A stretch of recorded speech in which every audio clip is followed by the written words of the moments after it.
Yes boys, what's going on guys? Welcome back to the channel. I found a new weapon combination that works really well on my build that I like to call the Thing.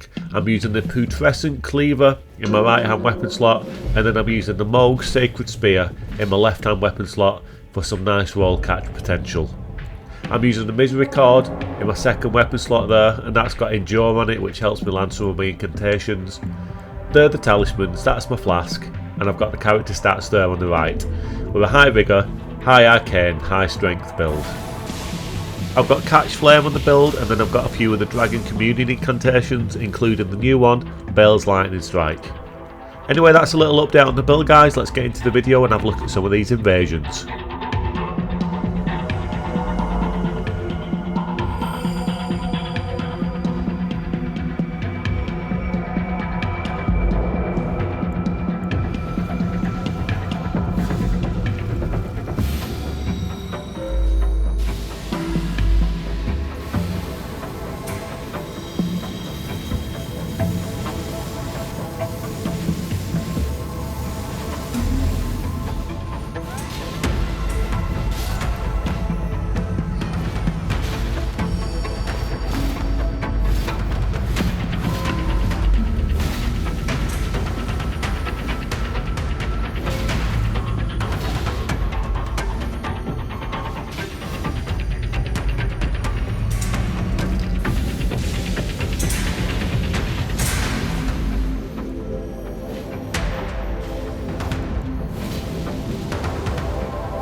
You may have noticed in the intro that my voice is sounding a little bit bunged up today guys.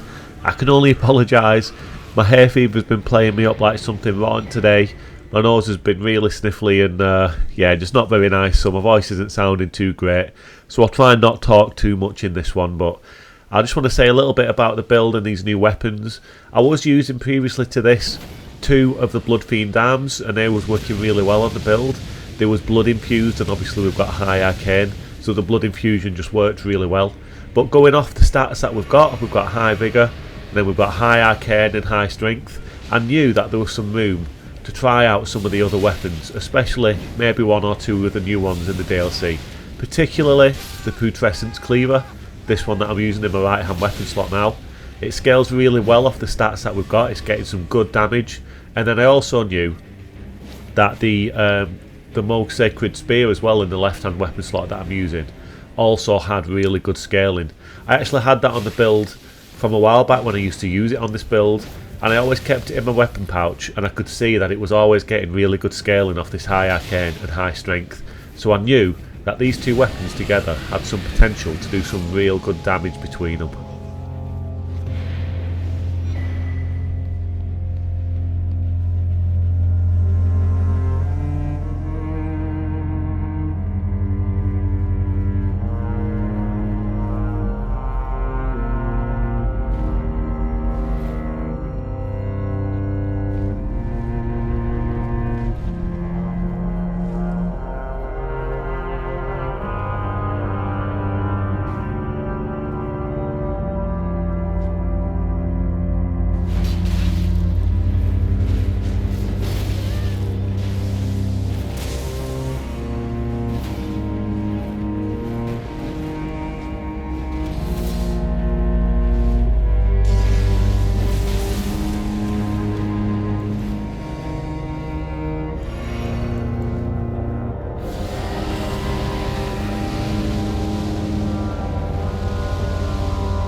I've always found the putrescence cleaver quite interesting. I've had it in my radar for quite a while now. It's just such a cool looking weapon. As soon as I found it on my first playthrough, I knew that it was a weapon that I'd have to try eventually, and I just think it suited this build. With the stat investment we've got, it just made sense to use it on this build, and I think visually and thematically it suits really well.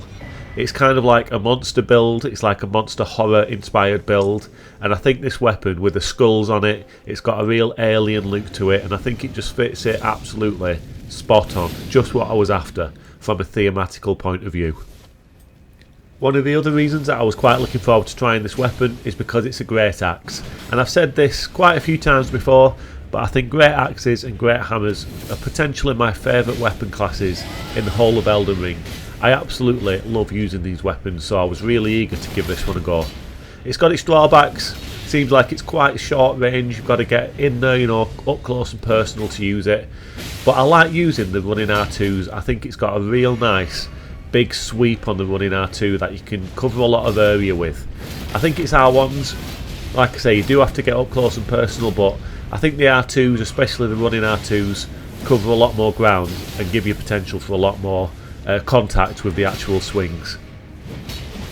Then obviously we've got the Moog Sacred Spear in the left hand that I've been using.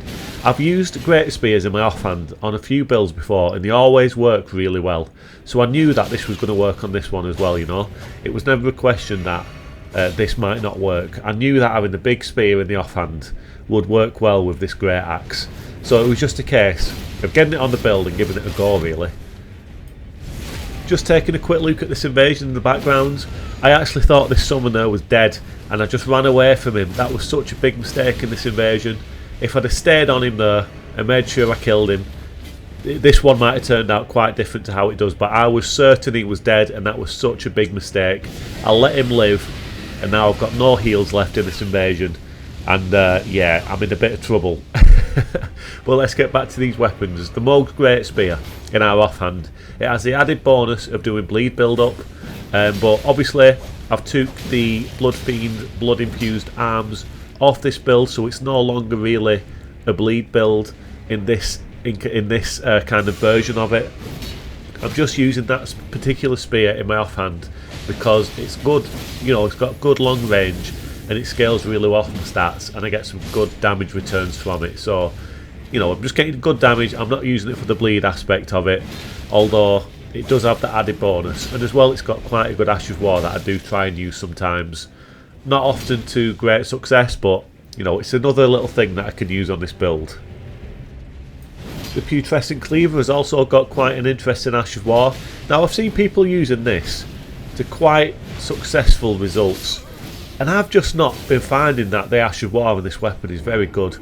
I think the initial jump and ground slam of it is really good. The very first part of it, that can be good for roll catching, and if you actually land on someone with that part of the Ash of War, it can do a lot of damage.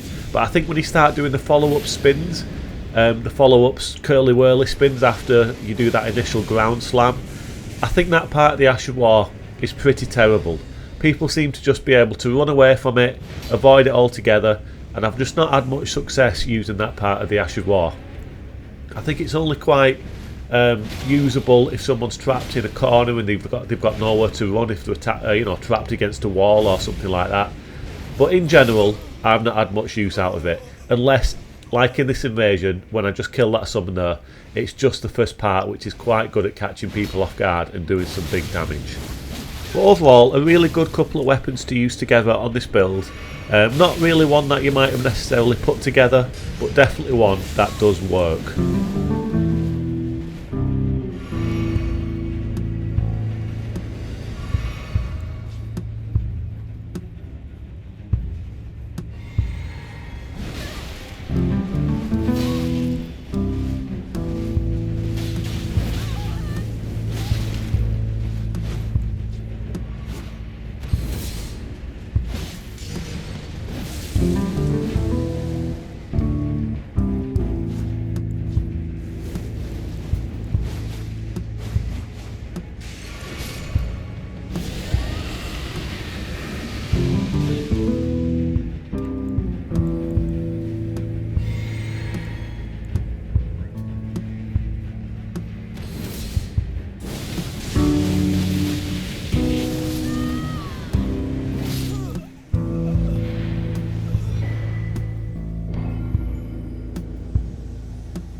I think the plans moving forward now, guys, are that I'm going to take a couple of builds through the DLC that are a lot lower level. All the builds that I've taken through the DLC so far have all been level 200, and I'll be totally honest with you, the invasions over the last few days have been quite frustrating at this level. I've done plenty of invasions so far since the DLC came out at level 200. Like I say, you know, I think 3 or 4 of the builds that I've used have all been at level 200 that I've taken through the DLC, and I've had a lot of fun. I'm not saying I'm not having fun, it's been really good, but just over the last couple of days, you know, it's just kind of worn me down a little bit, and I think I'm ready just to move down a bit of a level to maybe where things aren't quite as crazy. And I'm quite looking forward to trying to take a lower level build through the DLC and then take that build into invasions. Whether I get invasions within the areas in the DLC at a lower level, I don't know, but I'm interested in trying to play through the DLC at a lower level and then just see what happens with the invasions afterwards. But yeah, I think for now at least I'm going to move away from level 200 for a while, and then come back to it at a later date and see how things lie, you know, see how it's feeling. But this is the last invasion of the video coming up now, guys. Look after yourselves, look after each other. Thanks for watching. Subscribe to the channel if you're not subscribed. But yeah, peace out, guys, and I'll see you all on the next one.